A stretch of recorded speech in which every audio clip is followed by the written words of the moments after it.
Hello, everyone, and welcome to the latest episode of Hardwood Knocks. This is Adam Frommel here with my fantastic co-host, Dan Thybulle. We're about to torture ourselves by trying to come up with the most underrated player on each and every one of the 15 Eastern Conference teams in the NBA.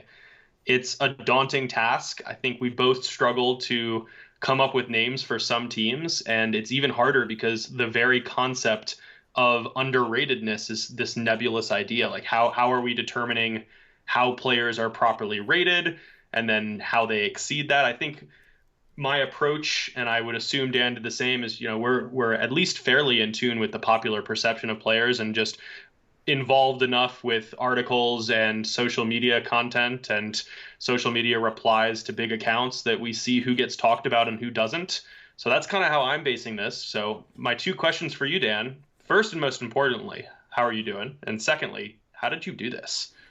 All is well over here. My brain still hurts from trying to do this exercise.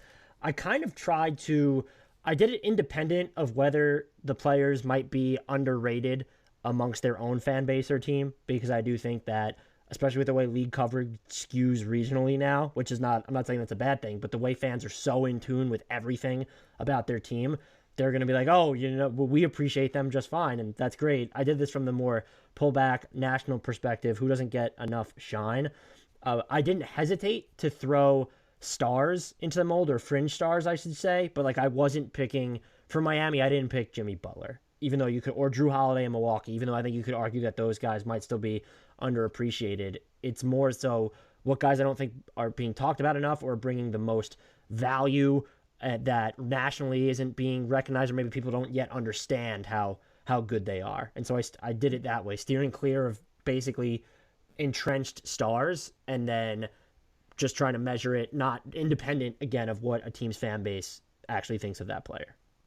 Yeah, I took basically the same approach. It's funny just how the timing worked on this, because we spent an earlier portion of the week trying to come up with these names. And then as we were preparing to record this podcast, I promoted a tweet from Owen Phillips, the f5.substack.com author, where he actually looked at the number of page views for every single player on Basketball Reference in the NBA and compared that to a number of different catch-all metrics, and determined that far and away DeAnthony Melton was the most underrated player in the NBA. Obviously, because he's on the Memphis Grizzlies, we're not going to be talking about him because that's the Western Conference on this particular episode. But I really liked that approach, and I think that's what we're attempting to approximate, just the amount of coverage a player receives versus how good they are. And I think, Dan, what you said about skewing towards the national coverage rather than the local coverage that is so entrenched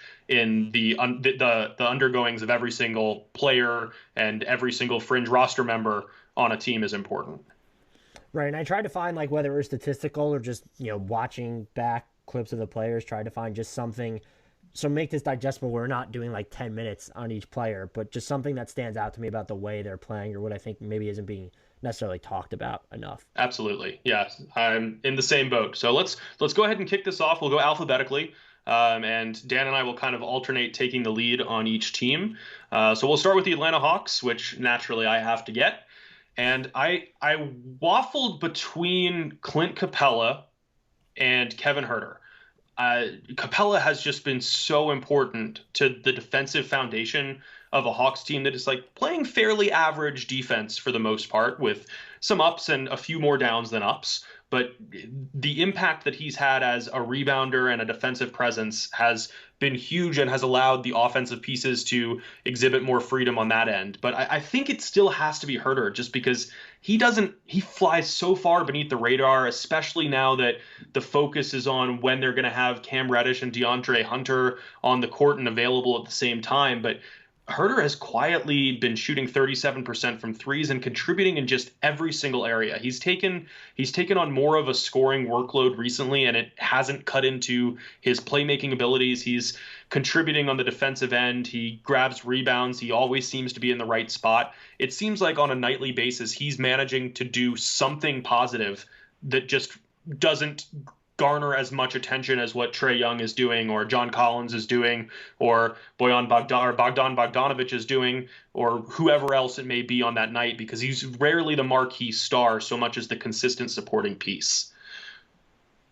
Yeah, I don't think you had to worry about waffling too either, because Clint Capela was my actual pick for them. So I think we cover all the bases here. I think Kevin Huerter, people still, I don't think, appreciate or recognize how much he can actually do off the dribble. There is that element of Jay Crowderness to him, I call it, where he's a little too adventurous on some occasions. And so that's why you would probably prefer a bogey to operate on ball, maybe even a Danilo Gallinari when he's healthy, maybe even DeAndre Hunter at this point. He was, and he would have been in play for this were he not injured. He was not being talked enough in the most improved player conversation. I went with Capela because of all the things he's doing on defense for them. A monster around the basket. He'll box out. He'll grab contested rebounds. Only Rudy Gobert is contesting more shots at the rim than him per game right now. He is someone who I've just mentioned before, always finds a way to play really well within his role. And I think his value got obfuscated a little bit in Houston towards the end there because of how much of, not a liability he became, because of how much the roster changed after that Chris Paul trade, where it was they couldn't necessarily afford to have him on the court with the way they wanted to play when you already had another non-shooter in Russell Westbrook. So he's been really great for this team. And I don't, this isn't someone who's going to be in the defensive player of the year, or even all defense conversation, because there are only 2 center spots in those. Or is that done regardless of position? I always forget. It's regardless of position. Then maybe, all but like teams. He would be someone who, when you look at estimated defensive plus minus from dunks and threes, like he's in the top 20 in the league in that right now, 95th percentile, I believe. So he's just been super impactful for this team. And he's closer to a star than not, or an all-star, I guess, than not, but it's just one of those, I picked 2 fringe stars throughout all this, and he was the first one, because I don't think he's never really been fully appreciated, because I do think players like him, really quickly, there's that tendency a lot to want to branch out. And I'm sure maybe he wants to, but like, this isn't someone you need to give a ceremonial post up to.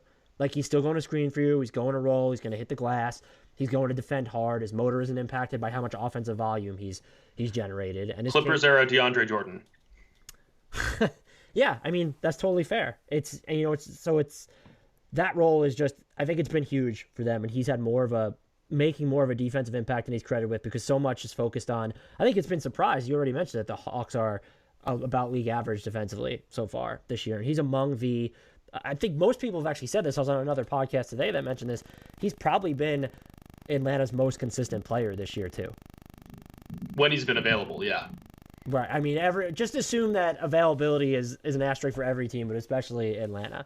Just when you've had Trae Young be so up and down this year, it helps that you've had Capela as that steadying force in the middle. For sure. And it did seem like in Houston particularly, so much of his reputation was he's a product of James Harden. He scores all his points off the roll, and he's only doing that because Harden is such a unique gravitational force and a gifted pick and roll passer. And, Trae Young is too, obviously. But I think it's now pretty clear that he is capable of anchoring a defense and contributing on offense regardless of the star that's beside him. So I don't think there's a wrong choice between the two. No, not at all. That would leave me with the Boston Celtics. I have Time Lord here. There is still a level of concern about how successful can he be in a larger role, and we've seen him struggle against some of the burlier bigs. You could also say that, maybe Capela might be a good example, though I think he's improved at that aspect of his game as his career has gone on.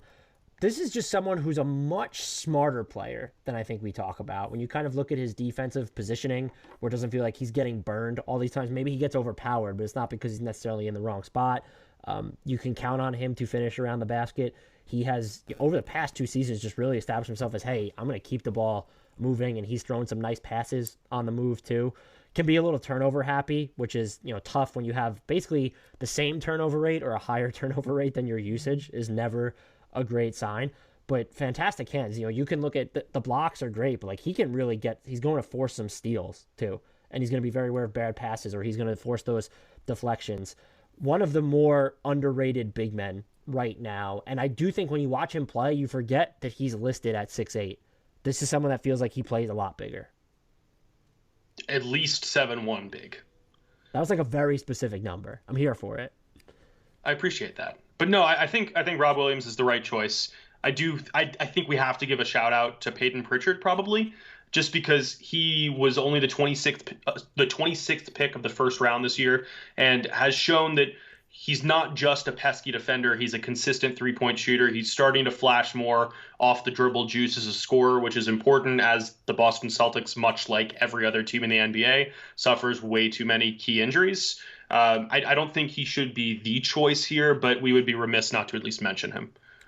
Marcus Smart might need to be a perennial honorable mention. I don't think people appreciate, there's the jokes about his confidence as a shooter, but like he continuously hits big shots. And the clutch numbers don't always back this up, but like he's shooting 36% on threes in the clutch this year. He's turned into a more viable three-point shooter. And whether he's, 3 of 13 or 3 of 6, like he's just going to fire away. And that's something I appreciate. He's more mainstream, so I don't think I view him as like the non-star version of Mike Conley, where he's so universally recognized as underrated that even though he's not overrated, he's not underrated anymore. He was number 3 on my list because I had Pritchard too. But it's tough for me sometimes to mention rookies necessarily. But yeah. I agree with I would be there for that selection as well. And look, Pritchard on defense is just I don't watch a lot of college basketball anyway, so not that I've known this, but everything I was reading didn't really focus on his defense, and he moves really well and can play kind of physical on the defensive end too. He's willing to pick guys up like at least three-quarter court too, which is huge. He's got that T.J. McConnell, Javon Carter gene in him. Exactly. Brooklyn Nets, I think there's only one choice here, and it's Nick Claxton. And the Nets basically cemented this decision for me. It felt like Claxton was starting to get the love that he deserved for just the enthusiasm with which he played, the relentless energy, the willingness to protect the rim and fill those non-glamorous voids while also taking on more of a scoring role. But then the Nets basically decided that they weren't going to play him much anymore by signing LaMarcus Aldridge on the buyout market, who has since retired, and acquiring Blake Griffin the same way. And it was just this clear message that they wanted the bigger names and weren't willing to commit to him in the rotation, which I still think was a mistake. He's played really well whenever he's been on the court, and it just hasn't been enough. Yeah, they've played him more since even before Aldridge retired because he wasn't necessarily playing with them, but his minutes were down when they had Aldridge in the rotation. So this might be a situation where he could still be underappreciated in his on his own team. And there is, and I wrote about him.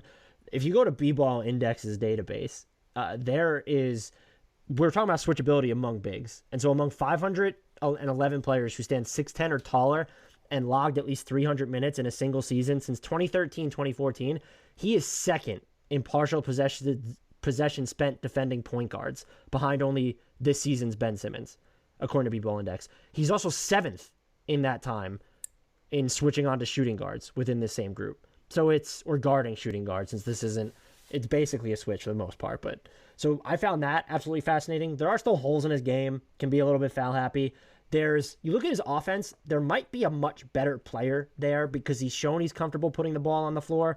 But when you're shooting in the 30-something% on drives, he's shooting a disastrous clip on his hook shots. He was like 3 of 13 on those the last time I checked. So his decision-making could stand to get a little bit better there. But this is someone who, he's getting better at setting screens. You can use him as a roller. You can use him as a lob catcher. He does just a lot of things. He's at 33.3% on hook shots this year, by the way, to correct myself there. I think that this is just someone who is, though, a genuine defensive game changer already. Not just because of the switchability, but when you look at his recovery around the basket, too. Help side defense, really swatting shots away. I think everyone's probably seen the clips of him defending Damian Lillard in crunch time. Like, this is just someone who, it wasn't blocking a shot. It was forcing the ball out of Damian Lillard's hands. Damian Lillard in crunch time, forcing the ball out of his hands. So there's a really good player there, and I'm very intrigued to see how the Nets use him in the playoffs. It does seem like they're giving him more run now. I'm just curious to see if he's going to get a longer leash, the same amount of leash, a shorter leash once they get to the postseason. Did you have a second option for the Nets? Because, you might laugh at this, but my backup choice was James Harden. Because it feels like everyone on the Nets gets the proper amount of attention, if not a little too much. But Harden is just hated by such a wide portion of the NBA fan base because of his style of play that I think the ridiculous historic offensive effectiveness still gets a little bit undersold. I guess you could go with him. I'd be more inclined to go with a Bruce Brown or a Jeff Green in that situation. Just guys who have been solid for them, and especially like Jeff Green too. Like if he can go in their downsized lineups, we've seen Bruce Brown hanging around in the dunker spot this season. I'd be way more inclined to go with those two guys. There might be people who might even say Alize Johnson, but I was trying to pick guys who have an actual role on their team was sort of the other Right. stipulation that I had. So I wouldn't begrudge you that. I do think what happened in Houston has kind of still been held against Harden, and it's definitely been brought up even by me when we've had the Well, I'm MVP. not picking him for Houston. No, but I'm talking about like, look, in the MVP discussion, they're using the Right. Houston stuff against Right. him, and I've even used that against him, even though it doesn't matter anymore with all the time he's missed. So, oh, that's the other thing too. James Harden just out right now. Yeah, And maybe not coming back to the playoffs. I'm talking about just level of play. No, I get it. I just wouldn't. He wouldn't have cracked my top three for the next. Yeah, I think there's too large a percentage of NBA fans who just aren't willing to admit because they don't like how he generates his offense. They're like, this is one of the best offensive forces we have ever seen in the NBA. I'm with it. For the Charlotte Hornets, I was tempted to go with Miles Bridges here, and you could probably even throw some love to PJ Washington if you wanted to. I went with Terry Rozier, and while we've seen the limitations to his game when you have LaMelo Ball and Gordon Hayward both out, this is someone who was just billed as like a terrible player when he first signed that 3-year, $56.7 million deal it was a sign and trade with Charlotte and Boston. I do think we need to get better at evaluating players independent of their contracts. Like once they sign it, if there's a chance they might not live up to it, but you have to start evaluating them outside that number. He's actually living up to his price point. When you look at his scoring and the efficiency, 50+% on twos and then shooting above 40% on threes. There are only a handful of other players that are matching those throughout the season. They're all stars. And while Rozier's not a star, he is a knockdown shooter off the catch. He's shown he can do some off the dribble stuff, both beyond the arc and inside the arc. His playmaking has gotten better. He's second on the Hornets in points scored per possession as a pick and roll ball handler this year. So there's that element of just like, hey, he can run an offense, not going to be ideal. And as I mentioned before, we've seen the limitations. You add in the fact, though, that he's just going to give you some like stout defensive minutes against either guard position on more, I'll say more than occasional stout defense in those situations. That's absolutely huge. And so we're talking about one of the best complements in the league now, where no, you don't want him to be your first or second option if you're on a championship team. But like after that, when you're talking about accessory players or just scalable talents who can make an impact aside from just being plug and play, he's in that conversation. I also thought about mentioning Miles Bridges here, but I kind of think he's just dunked his way out of the conversation because some of his highlights have garnered so much attention that people have started paying attention to him more as just this ideal running mate for LaMelo Ball when he's healthy. But yeah, I think it has to be Terry Rozier, especially just given the clutch numbers. I mean, the dude is slashing 52.6, 50, and 89.5 when games are within 5 points in the final 5 minutes. And the Hornets are outscoring opponents by 3.4 points in those situations. Like that's huge. It is a stark contrast from the player that he was immediately after signing his mega deal with the Hornets, and he's just come so far that I think it's becoming clear how good he is to everyone, but he's still overcoming that overpaid reputation. He has to be the choice. I don't really even have a backup here. This is someone who, and I guess the best way to contextualize this, he is, even at his like near $20 million a year price point, and it is lower than that, you would get a first round pick if you were to trade him over the offseason. Yeah. And I don't think they should. I want to make that clear. But nor do I. I definitely hope they do not.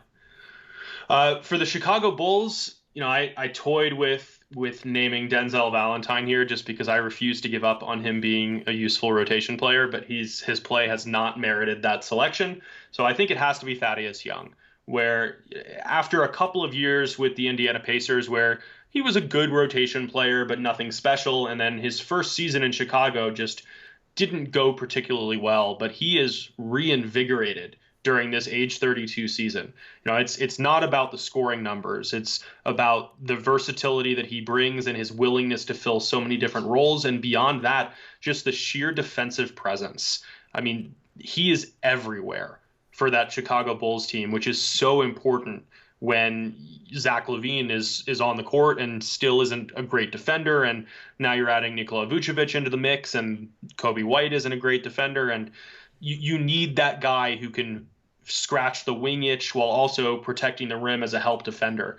I think we see it just in like the box plus minus numbers with the Pacers, 0.5, 0.2, 1.5. He plummeted to minus 1.2 last year, and he's skyrocketed to 3.2 this year, which is one of the single biggest year-to-year improvements that we've seen in the NBA this season. Like, he is a legitimately game-changing presence for the Bulls right now, which no one could have expected after the last few years. Yeah, he was my pick too, and it's interesting. Jordan Clarkson was considered fait accompli for Sixth Man of the Year. I don't even know if he's in my top 3 right now. I have Joe Ingles, Chris Boucher, and I don't know what to do with Thaddeus Young because he started 17 games this season, was in the starting lineup for a bit with Chicago post-trade deadline, and even pre-trade deadline.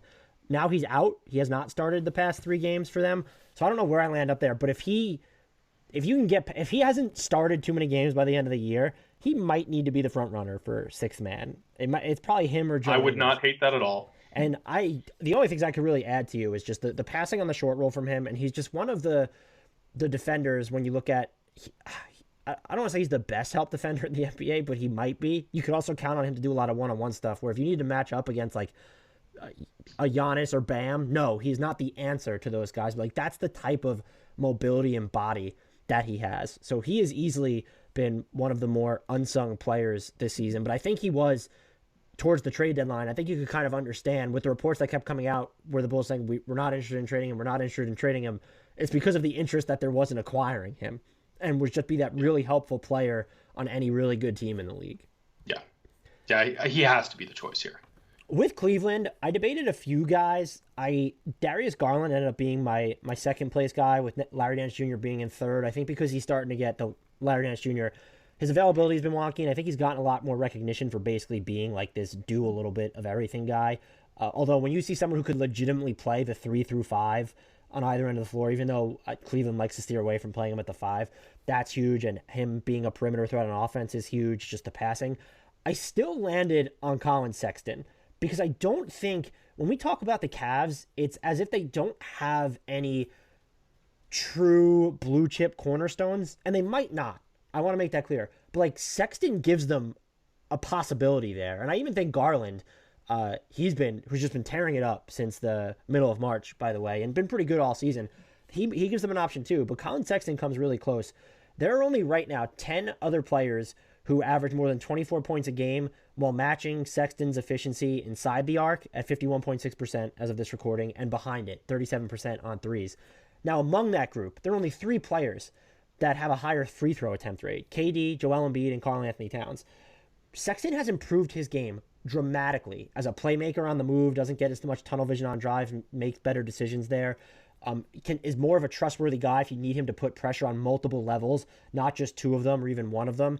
And he's doing a lot of on-ball stuff where I think there tends to be this discrepancy in how he's viewed. It keeps coming back to, well, he just can't run an offense, or he's not a floor general. Okay, cool. He's not supposed to be. The Cavs don't use him in that way. I will still argue he's more combo guard than not, but he's not supposed to be this actual, if you want to say pure point guard, whatever you want to say.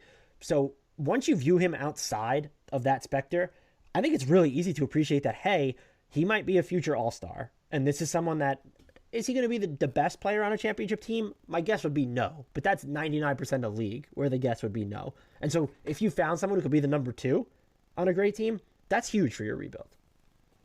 I love this one because it's the first time we're like really differing. I think Sexton got enough love with his ridiculously hot start to the year that people were viewing him as that future all-star. And even though Cleveland's play tailed off after the unsustainably good opening to the season that they had, I think that reputation has persisted to some extent. You actually didn't even mention my top choice among your top 3 candidates, and that's Jarrett Allen. Sometimes I forget he's on the Cavs. I'm not going to lie. I was writing about the Cavs the other day, and I was like, oh, that's right. Jarrett Allen is on the Cavs. Yeah, he's somewhat forgettable, which is kind of weird to say about like such a highlight generating, shot blocking big man. But the Cavs as a whole have been forgettable after the hot start, and he wasn't there for the hot start. So I think that plays into the forgettableness. But ultimately, like, he's exactly the kind of big man who I enjoy watching because he's so mistake averse. He's a great challenger around the rim. He has the potential to become a defensive anchor, even if he's definitely not there yet. He's getting to the free throw line almost 6 times per 36 minutes, which I don't think many people realize. And he's hitting 70% of those charity shots. But beyond that, he just doesn't make mistakes. Shooting 61.9% from the field. He's taken the occasional three, but it happens to be in the right situation. Granted, he's not really much of a ball handler, but he still only turns the ball over 1.4 times per game. Like, just the ability to avoid negative plays while contributing on both ends like he does, I think he needs a lot more love. I mean, and you're kind of helping prove it for me by not even mentioning him. Yeah, I guess I just never viewed him really as he felt more underrated by the Nets themselves than actually underrated in general because it felt pretty clear among NBA intelligentsia that Jared Allen was ridiculously good. What's hard about this is, and I'm not even, I guess this is going to come off as like being an asshole, but I sometimes forget that the way that we might view players is just not the same where majority of the fans will. They're not going to be here, talking about, a lot of people aren't going to be, a lot of people are going to think Jared Allen is underrated. They might have more mainstream names than you or I, and so that's the hard part of like doing this exercise. I knew he was on the Cavs while I was doing the exercise. He just didn't even crack my top three. I was shocked that you had like Darius Garland over him. Have you watched Darius Garland? Darius Garland feels like he is so much more command of the game. He's improved a ton since that awful rookie season. My thing with Garland though too is, or with Sexton rather, is if you were going to disqualify him, which is fine. If I feel like there are people playing at a fringe star level that aren't getting enough recognition, I might gravitate towards them. But I would still pivot to Garland as number 2. It feels like he is his control of the game, especially when he's in the lane, has gotten so much better. And that's not. I think when everyone talks about the Cavs, they are talking about Sexton first and foremost, but they're going to Collin Sexton first. And I keep coming back to the fact why those two players I'm highlighting is people look at the Cavs as absent a blue chip cornerstone. That being said, Jared Allen is actually a part of that conversation because you're looking at 3 guys and 4 with Isaac Okoro who feel like they really are long-term keepers and helpers. Yeah, I'm still willing to put Jared Allen in that blue chip conversation, which I think speaks to why I'm picking him here. Yeah, I mean, he's shown a little bit of a passing improvement too since he's arrived in Cleveland. Yeah. Detroit is one that I really struggled with and ended up with a rookie, which I know you're not a huge fan of. Because they have 4 of. Right. And that's why I wasn't more specific right off the bat. But I think it's Isaiah Stewart.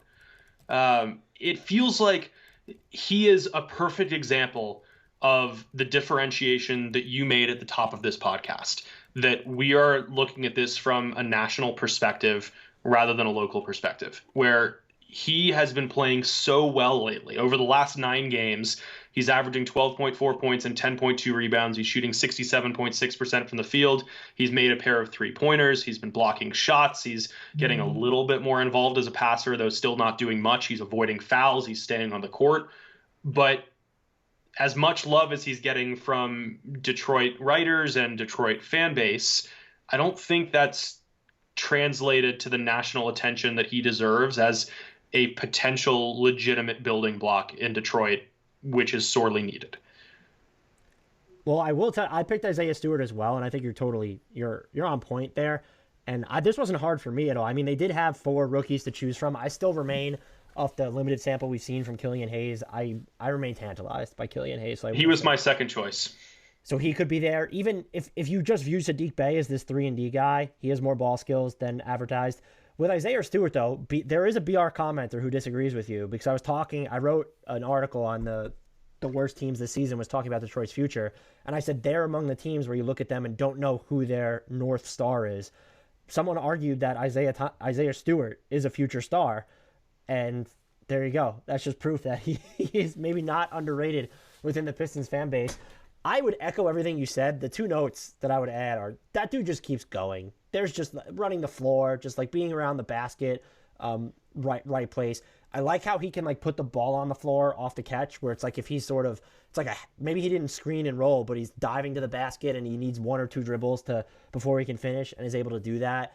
And he is, I wouldn't say that he's like the best rim protector, but he definitely impacts shots or shot choices.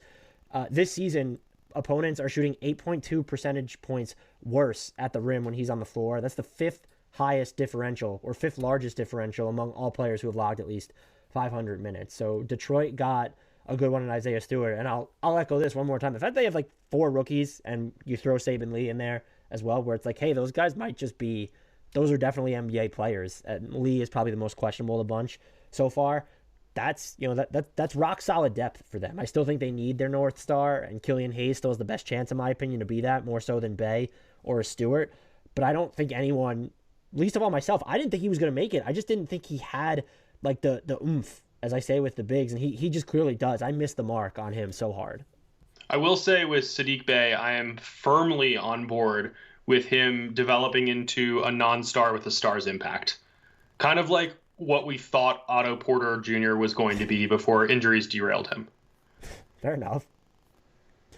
That's going to bring us to the Indiana Pacers. This one was kind of tough because I feel like it's between Indiana and Utah for teams that have the best or the most really good players on their rosters. And yet Indiana has struggled a lot this season. I would argue mostly due to, spotty availability from essentially everyone.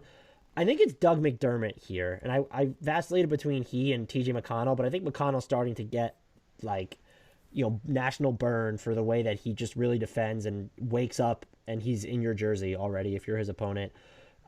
McDermott, just as, he brings that shooting, that shooting value, and he is playing a combo forward role right now. He's an excellent cutter, and he's been essentially, when you look at players who have finished at least 50 such of those plays, of those cuts, he is third in points per possession behind Brook Lopez and Zach LaVine.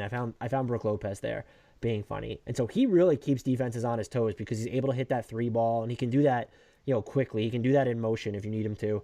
And when he's going to find those holes towards the basket or capitalize on a sleeping defender or go back door on you, that's really valuable. And I do think that he's been able to, relative to how the Pacers have used him, he just hasn't been like this huge defensive liability when there have been a lot of half-court breakdowns. It's not even really because of him. It's just because the whole system there seems broken. And Caitlin Cooper of Indy Cornrows has written about this. Just different sorts of defensive lapses. She's way more specific and more schooled on it than I would ever be. I think McDermott entering free agency this season is someone who's going to be pretty heavily targeted, and it wouldn't surprise me if he's due for a salary in the 8 figures where you're cracking that $10 million annually territory. There's a chance that Caitlin Cooper is the most underrated person affiliated with the Pacers. She better not be underrated. First of all, they should have her on their staff already. And I agree. The analysis is so good. She is in the 100th percentile of people who are able to verbalize to dumb people like you and I complicated X's and O's stuff. Her flow, her prose, fantastic. If you don't read her, Caitlin Cooper at I don't have her Twitter handle in front of me. I'll look it up since we'll shout her out here. But she's so good, writes for Indy Cornrows, and she has to be. I don't know how. If you want to learn something every time you read an article, that's where you should go. Yeah, and she's so specific, and it's at C2_Cooper. So be sure to check her out. But since we're talking about players, I don't begrudge you either of your choices. I think that those are totally valid arguments. I went bigger here with either Malcolm Brogdon or Myles Turner. I think with Turner, some national writers still aren't willing to put him in the Defensive Player of the Year race early in the season and have to come around to that later. I'm sure you have no idea who I'm talking about. None. Anything? Nothing. Zero. No, just silence. Zilch. Okay. No, but for real, I think my answer is Brogdon, where there's recognition just how good he is, but I don't think people realize just how fucking good he is.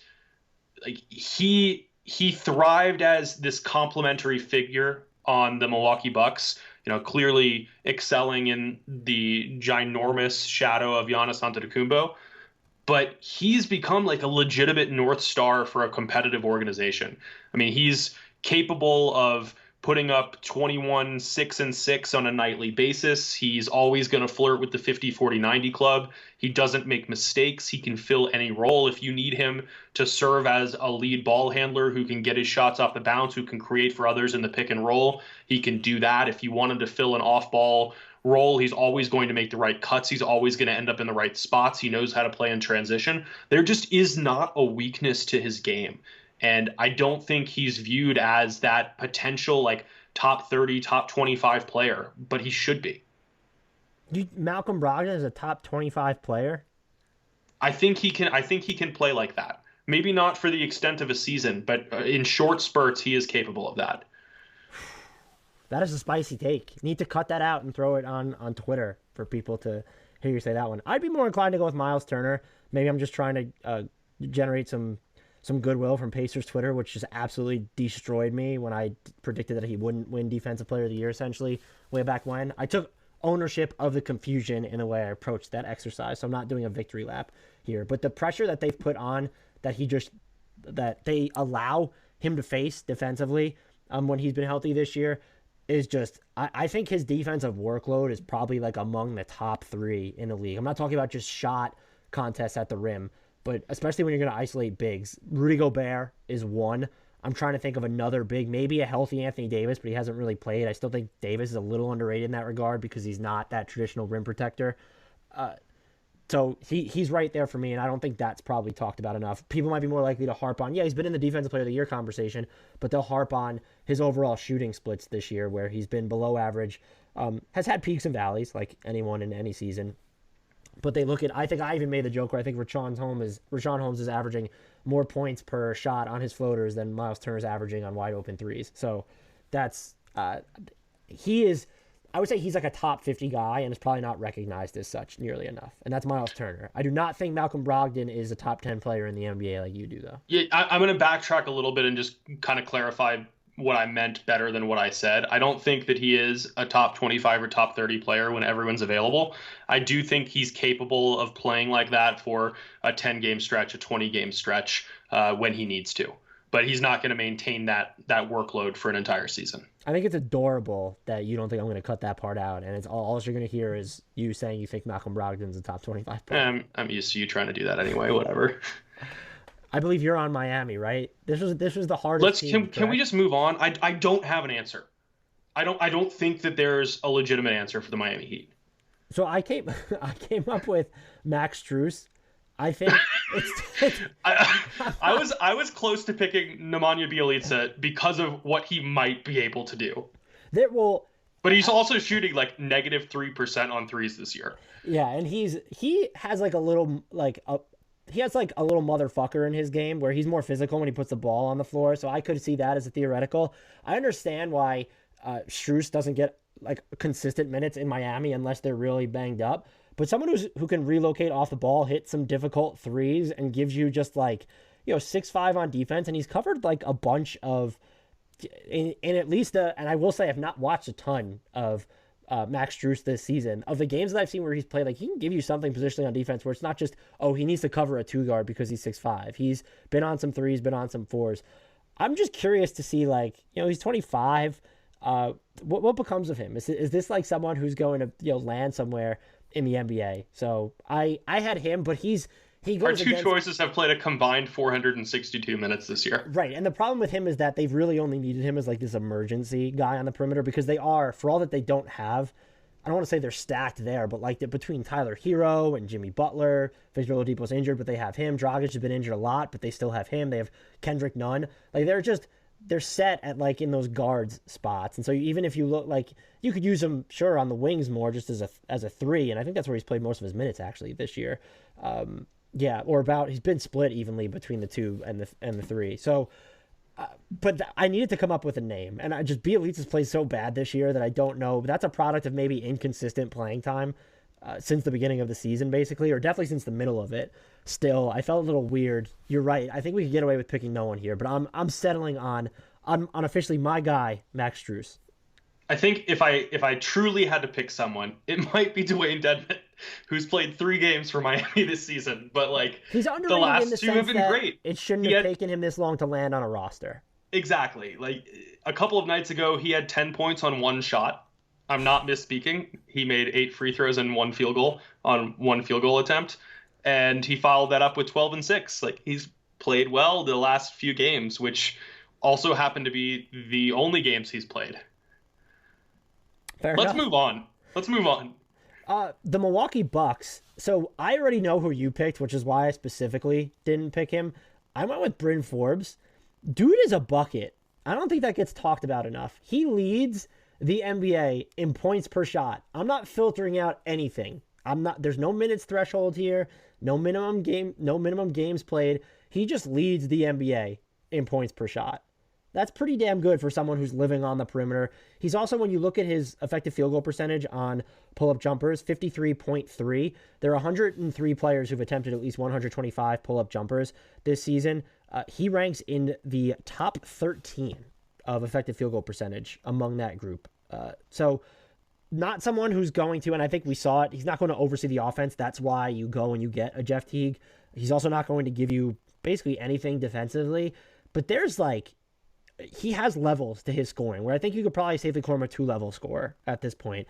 And I found that fascinating because you don't need to read a ton into it, but to not filter out anything. So just 524 players, he leads the NBA in points per touch. I just want to note, can you guess who ranks 4th in that? Absolutely not. Max Strus. Yeah. Yes, I did. I can guess it. I will say the two I'm most impressed by in the top 5, Norman Powell is 3, Gary Trent Jr. is 5, and my guy Doug McDermott, by the way, because he's shooting these wide open threes and off cuts, he is 6. I just honestly went through points per touch, and that's how I picked the underrated players. That's all that happened. Sounds about right. Just totally discounting everything that happens on defense, which is why you're not picking my guy Bobby Portis here. Because he has developed into this effective bruiser of a defender off the Milwaukee Bucks bench. He's also shooting 46.5% on threes. He's kind of become that 3-and-D center who is somehow having a 7.5 points per 100 possession swing when he's on the court, despite coming off the bench on a team with Giannis Antetokounmpo. He is a huge reason, along with Bryn Forbes, that the second unit in Milwaukee has been better than it's been in years past. And he's one of the reasons that I have. Yeah, I think so. He's a reason I have more confidence in them in the playoffs this year. There's just there are more quality contributors. I think when you look at their non-Giannis minutes, which have been generally worse than they were last year, maybe that's a byproduct of Drew Holiday missed time. Mm-hmm. Still, I think they're thin. Yeah, they've had to overcome a few too many injuries for the second unit to really play together like they did last year. So Milwaukee was real healthy last year. Yeah, that's also a good point. I will say I think I went into this thinking, he has not been terrible defensively and has given them some value there where he's not taking, where he might be average if he just needs to do a straight rim contest. You sung his praises way more on that end than I ever would. So I guess, kudos to you. So I'm just saying you might be a little bit higher on Bobby Portis defensively than I am at the moment. No, that's fair. So the New York Knicks, this was another tough one because it feels like anyone who plays in New York gets national attention because Madison Square Garden remains the mecca, especially during a season where the Knicks are still above 500 at this point, and now coming off a victory over the Atlanta Hawks that pushes them closer to earning the number 4 seed in the Eastern Conference. So it's hard because it's not going to be one of the stars. Everyone is aware that Julius Randle, except for a few of the people who responded to the NBA Math promo of how good he has been, that he is that good. Everyone is aware that RJ Barrett has developed tremendously. Mitchell Robinson is still this intriguing potential star down the road if he can get the fouls under control and stay healthy. It's definitely not going to be like Derrick Rose or Emmanuel Quickley. So for me, it had to be Nerlens Noel, where I think there's a general awareness that he's a good defender. I'm not sure that there's a general awareness that he is a great defender. It is so difficult to find big men who can move like he does and who have hands like he does. On defense, let's make that clear. On defense, yeah. His offensive hands I'm in no way talking about his offensive hands, but he is a master of positioning who can switch on to virtually anyone. He impacts passing lanes. He can poke the ball away from careless ball handlers. He is a rim protector. I mean, he's averaging a steal and 2.1 blocks per game despite playing under 24 minutes per contest. Those are unfathomable numbers. He is a game-altering defensive force when used in small spurts, which is what the Knicks are doing. I'm hesitant to make him the choice because, again, I think that there's a general awareness that he's a good defender, but I think it's still sold a little bit short. He could definitely be underrated in the sense that people look at the Knicks shot profile where they give up more looks than you'd want to in theory at the rim and a ton of threes.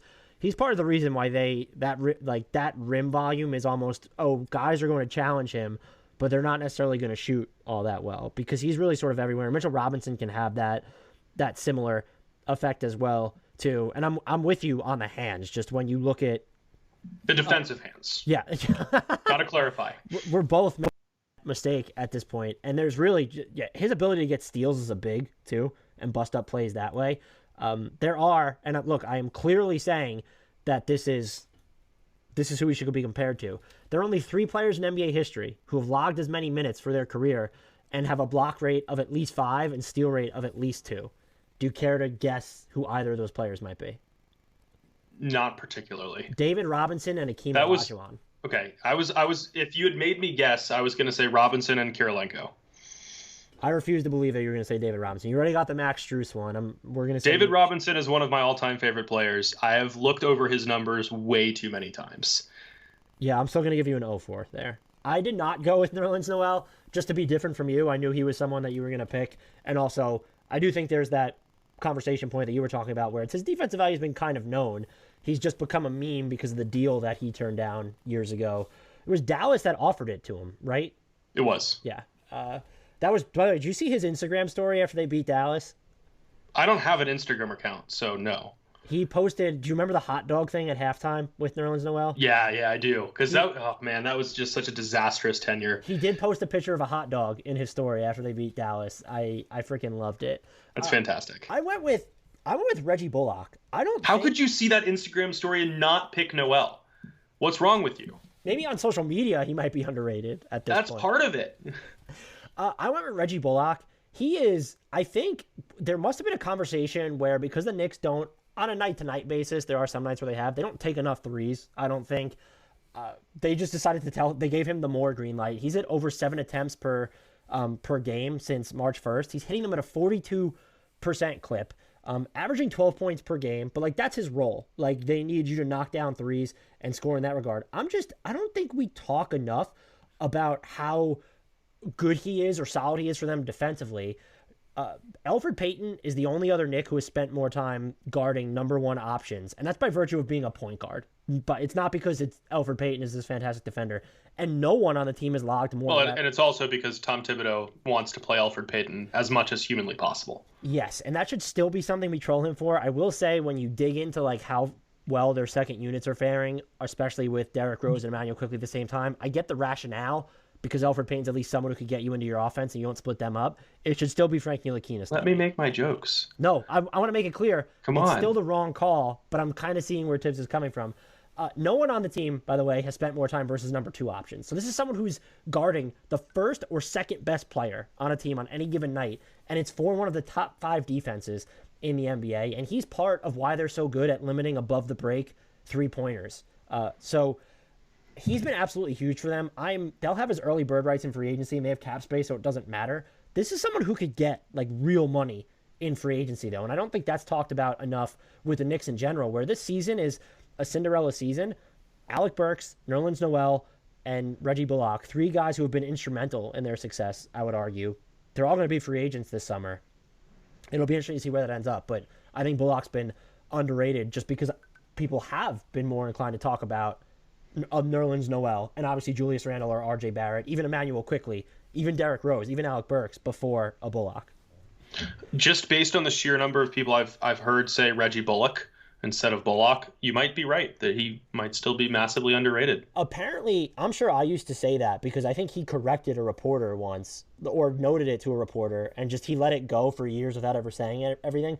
I'm happy when players say stuff because I butcher pronunciations where I've studied them and then I just get nervous because I feel like I can't pronounce them. It's not meant as a sign of disrespect, but I would like if like Vucevic came out and said it's not Vucevic or Vucevic like that. I think players should be well within their rights to say that if that's such a common refrain or mispronunciation. So I agree with you. do you remember the whole that it's not Giannis, it's Yanni, though? I can't remember if that was from Giannis. I don't remember that, no. Yeah, that was something that I remember reading. I'll have to look that up. We're on to the Toronto Raptors, and so I don't know. Wait, what? We're on the Orlando Magic. Oh, that might be what that O comes before T alphabetically. Yeah, why do I have them after this? That is I have no idea. That's a little disturbing. So shout out to one of our locker room listeners who said that there might be more to plumb with James Ennis. Feels like he could be that he's been a good screener this year and could create more of his own offense. I sadly did not go with James Ennis. I went with RJ Hampton because he's really only gotten playing time since he came over to Orlando. It looks like that dude's going to be really good. He has serious control over the offense where I don't know, is he going to be the best passer? And he's clearly not the most efficient scorer right now, but he can really do things at every level and is going to hit a lot of difficult shots. And I can envision that being someone who's more likely to be a building block for them. I'm talking about, let's say, the first or second best player on a really good team, then a Chuma Okeke, maybe even a Jonathan Isaac at this point, because we need to see him flesh out his offense or at least find a niche on offense. Out of curiosity, without looking, do you know how many people have played for the Magic this season? 26. Oh, you're so close. It's 25.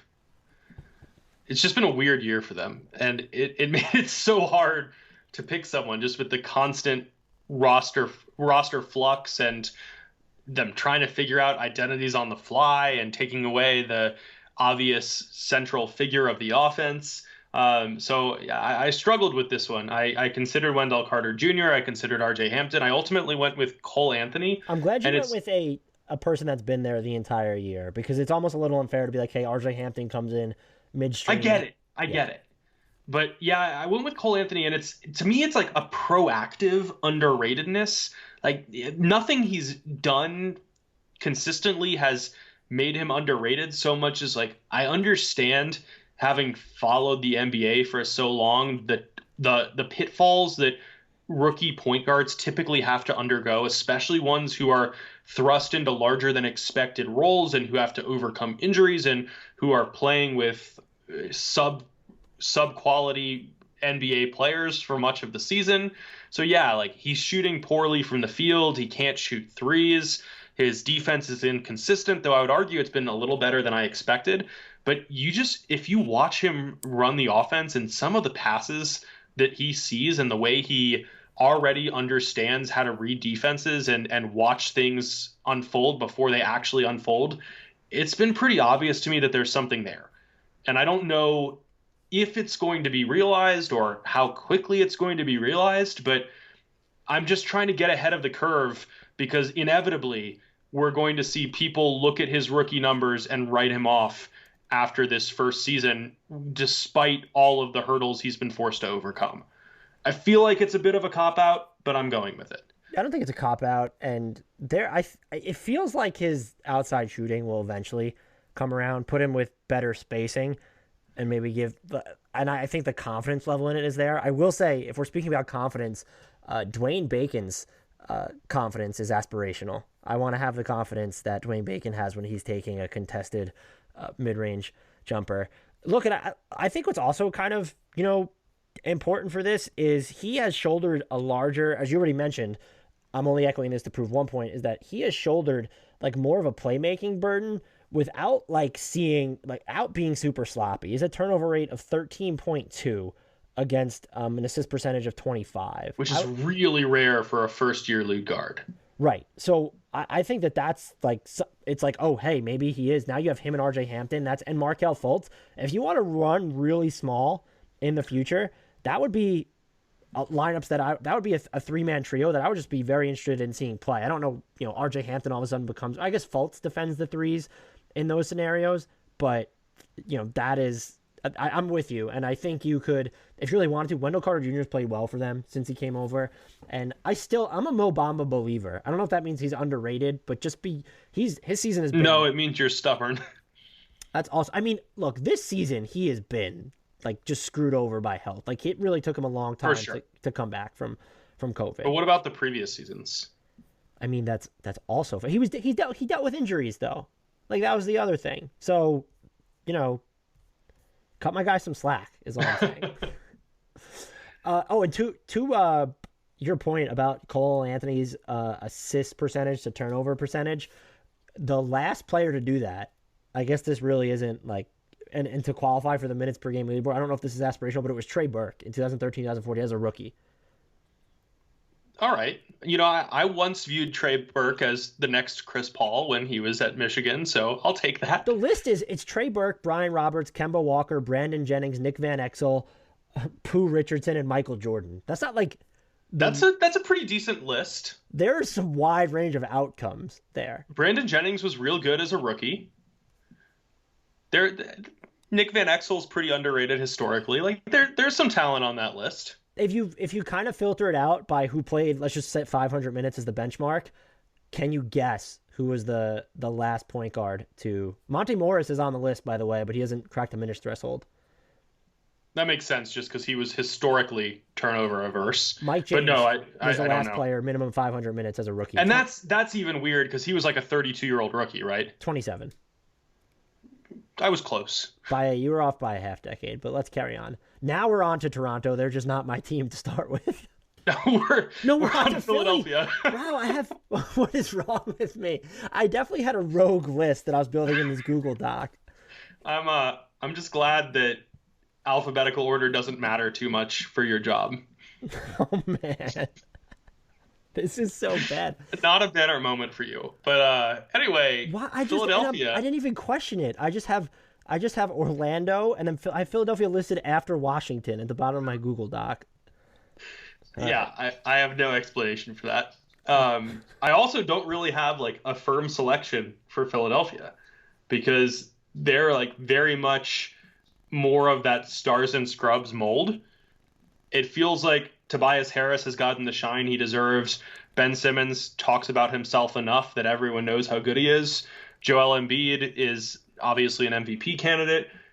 Seth Curry has definitely emerged. I did think about him just because there's still a perception that he's Steph Curry's little brother when he has become a great NBA player in his own right. I went with Matisse Thybulle hesitantly. He made a pull-up jumper the other day, so that's progress.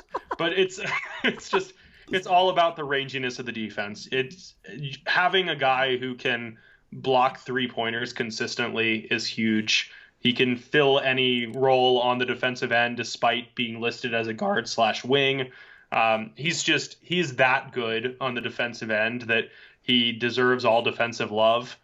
Probably not going to get it just because he doesn't play enough minutes and because his offensive role, as stupid as it is to talk about an offensive role in an all-defensive conversation, isn't large enough for him to get enough national attention, but that kind of feeds into the underratedness.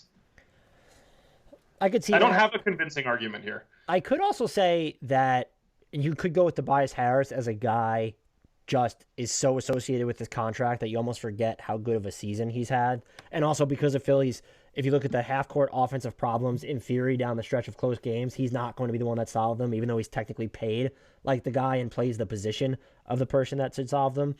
I went with Furkan Korkmaz has been, I know the last 5 games he's been a huge scoring difference maker, but he's been like a pretty good difference maker all year. He's more active defensively than he's going to get credit for. I don't mean to say he's good all the time, but like he can bust up some plays and he can stick with some of the, I won't say super quick wings, but he's going to help you out positionally there. He'll run the floor, gives you someone to, even though I think he's one of those players where you expect that he's shooting a higher clip on his threes than he actually is, 37.3% this season. And he was at 40% last year, so maybe I'm just living too much into his rookie and sophomore campaigns. So as a complimentary guy, I think he's been really good for them. And this whole team is just, when you have Embiid and Simmons and then can like fill out with Danny Green there, you're able to, all these other defenders, they almost organically become better, whereas Tobias Harris holds up positionally a little bit more, and Furkan Korkmaz could be just more of an asset on that end as well.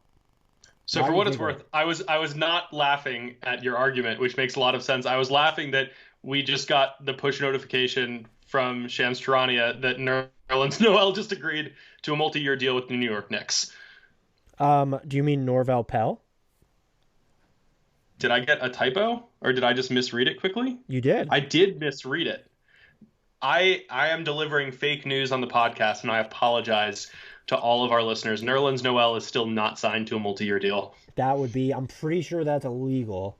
So just because he signed his contract, yeah, I was so really confused. I was really confused, but it was a quick glance at the phone while you were talking, and I clearly just didn't read right. I don't know what became of it, but Nerlens Noel actually got hit in the face of the Hawks-Knicks game right before we recorded this, and he left. I didn't see a status update on that yet.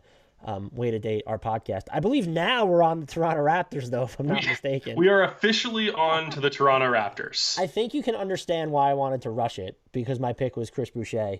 Let me say right off the top that he's also my pick, and I'm just going to move on to the Wizards after you, because there's no way I will have anything to add after your Chris Boucher love fest. My case here would be that this podcast probably shouldn't select him because we spent enough time talking about him.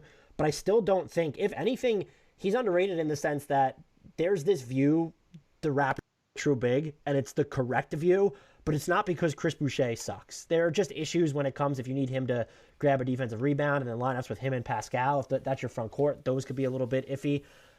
Boucher isn't a pure 5. That's fine. He's like a 4.5. He's that tweener big. He's really, really good. You want the shot blocking floor spacers. That's exactly what he is when you look at his numbers this season. He's also someone who will run the floor with you. He's a jump shot blocker extraordinaire. No one in the league has blocked more 3-pointers this year. He's averaging 1.9 blocks and hitting 39.1% of his threes in under 25 minutes per game this season. Almost all of which have come, or not, actually should say not almost all of which, but he's been in the starting lineup of late, which also hurts his 6 man of the year case. I had him in my top 3 last time I did it. He gives you some juice inside the arc too if you need him to be a roll man. He's getting better at moving without the ball in general. Doesn't need to set a screen to do it. He can come in from the corner or find seams there. This is a keeper for them. He has a non-guaranteed salary for next year. If I'm Toronto, obviously I would pick it up.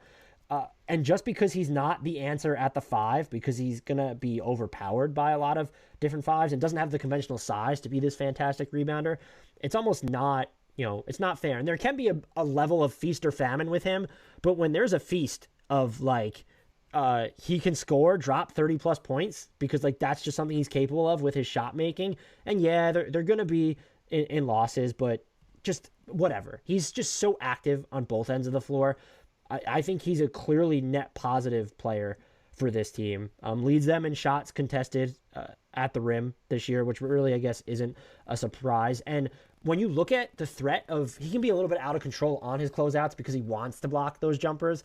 But when you look at this team, the opposition is shooting 2.9 percentage points worse when he's on the court from beyond the arc. And that's not just some numbers noise. That just watch the Nuggets, and that's accurate. That is the highest mark of any remaining rotation player, the best differential. Norman Powell actually had the highest differential, but he's in Portland now. And Kem Birch is there too, but he's only played 127 minutes. So Chris Boucher, fantastic. I still think that there's, maybe you have to stagger him and Siakam a little bit more, and you want to get more of a pure 5 in there. If he's strictly playing against second units, though, that's someone that I think can still log a majority of his time at the 5 and be a net plus at both ends of the floor. I like that you took my decision to not add anything seriously and just went so expansive on Boucher. I hope that made your day. Look, I mean, we all know how I feel about Chris Boucher on this podcast. So I have a question for you, and that question is, what team comes after Toronto alphabetically? I think it's Philly. We're up to Philly now, right? We're up to Philly. Yeah. So the Washington Wizards. I wrote down Thomas Bryant, and I strongly believe that he is underrated. He only got to play 10 games this year before a torn ACL cut short his season. But you know what, Dan? I lied to you because my actual pick is Russell Westbrook. I think that he gets way too much hate. There are definitely ups and downs with his game. He is an atrocious free throw shooter on some nights. He's not much of a floor spacer. He can shoot his way into losses, but the positives that he brings do not get enough love these days because his reputation has shifted so drastically from his superstar MVP winning triple double averaging days that I think it's overlooked that the dude is still averaging a triple double this season. And granted, that is by no means the sole barometer of greatness or anything like that. But the roller coaster that he's endured over the last couple seasons, I think there's just too much negativity associated with him. And the energy that he brings to this Washington team is contagious. It has affected all of his teammates. They all play harder when he's there. Bradley Beal has been willing to take a step back and let Westbrook take over because of the impact that it has on everyone else. And the Wizards are back in that play-in tournament hunt because he's there. He's not the best player on the Wizards, but he might be the most important player now. He's not going to win MVP. He's not going to be on an all-NBA team. But the impact that he's had, both statistically and in terms of energy and effort, is just immense. And it feels like people are just way too quick to dismiss him because of the flaws when he is still a phenomenal basketball player who's going to end up in the Hall of Fame. That's a fair pick. I went with Garrison Matthews. I couldn't believe that he remained on a two-way contract going into this season. He was someone that I pointed out is, teams should see if they can poach him from Washington, and I stand by that should have happened. He is shooting, once again, a fairly high clip on threes, 39.3%. What I would echo here is that these are not gimmies. He's not just camping out in the corners, though that he will hit corner threes. He's firing on the move, off balance, and he can bake in escape dribbles when necessary. There's also an inside arc element to his game. I don't know how long it could sustain until he becomes a better passer, but he has a certain comfort level on the ball, putting it on the floor, and is lightning quick when he gets going downhill. I would say almost recklessly so sometimes. Might be someone where you could see, and this kind of happened in even more sporadic playing time last year, but you could kind of see him getting to the line at a higher clip than he has this season. 3 attempts per 36 minutes. He was at 5.4 last year, but again, 227 minutes he played. Needs to be, there's definitely elements of his game that's going to need to round out, and he is 6'5". I don't know how many minutes you're going to be able to competently get by playing him necessarily at the wing. He has played a lot of three for Washington this season, so make of that what you will. But this is someone, he's entering restricted free agency this summer. Could be just one of those lower cost but high value ads. Yeah, the only other name I would add is Daniel Gafford. I think that he might deserve some love as a future big piece for the Wizards, but I think that Matthews is a totally valid choice as well. I will say that I have Rui Hachimura listed as number 2. I think that maybe he's sort of been buried just behind the name power of Bradley Beal and Russell Westbrook. But since really the beginning of February, I feel like there's still been those peaks and valleys, as I mentioned with another player before. But he's going to be able to do some damage in transition. He's defending a bunch of different positions at that end. I still think this is going to be someone where if he can get his just jumper sort of more under control and be more consistent, this is going to be a really good basketball player. So I came pretty close to selecting him outright, but he is still sort of that, has that cachet from where he was drafted and what they're trying to do long-term to develop him as. Well, I don't know if it's because my toddler kept me up all last night or because of what we did, but this was exhausting from the ideation process to the execution because we just packed a lot of info into like an hour-ish. Hour-ish for us is 70 minutes-ish, more like. But I think that's a good place to end it. Before we get out of here, please remember to rate, review, and subscribe to this podcast wherever you get your podcast. Download every episode, and regardless of whether you use iTunes, head over there, search Hardwood Knocks, throw us that 5-star rating, and write a review. You can write whatever you want in the review, but give us the 5-star rating in the process. Subscribe to us on YouTube as well, where we'll post all our podcasts as well as some short clips. YouTube.com, search Hardwood Knocks, will come up. We are on Twitter as well at Hardwood Knocks, and follow the Sports Math website on Twitter at _sports_math. So we can be found there too. Until next time, I leave everybody with the shout out to the one, the only, the player we were both in lockstep with and wanted to do an entire podcast on, but there just wasn't time. So damn underrated. There's so much depth to his game. Max Strus.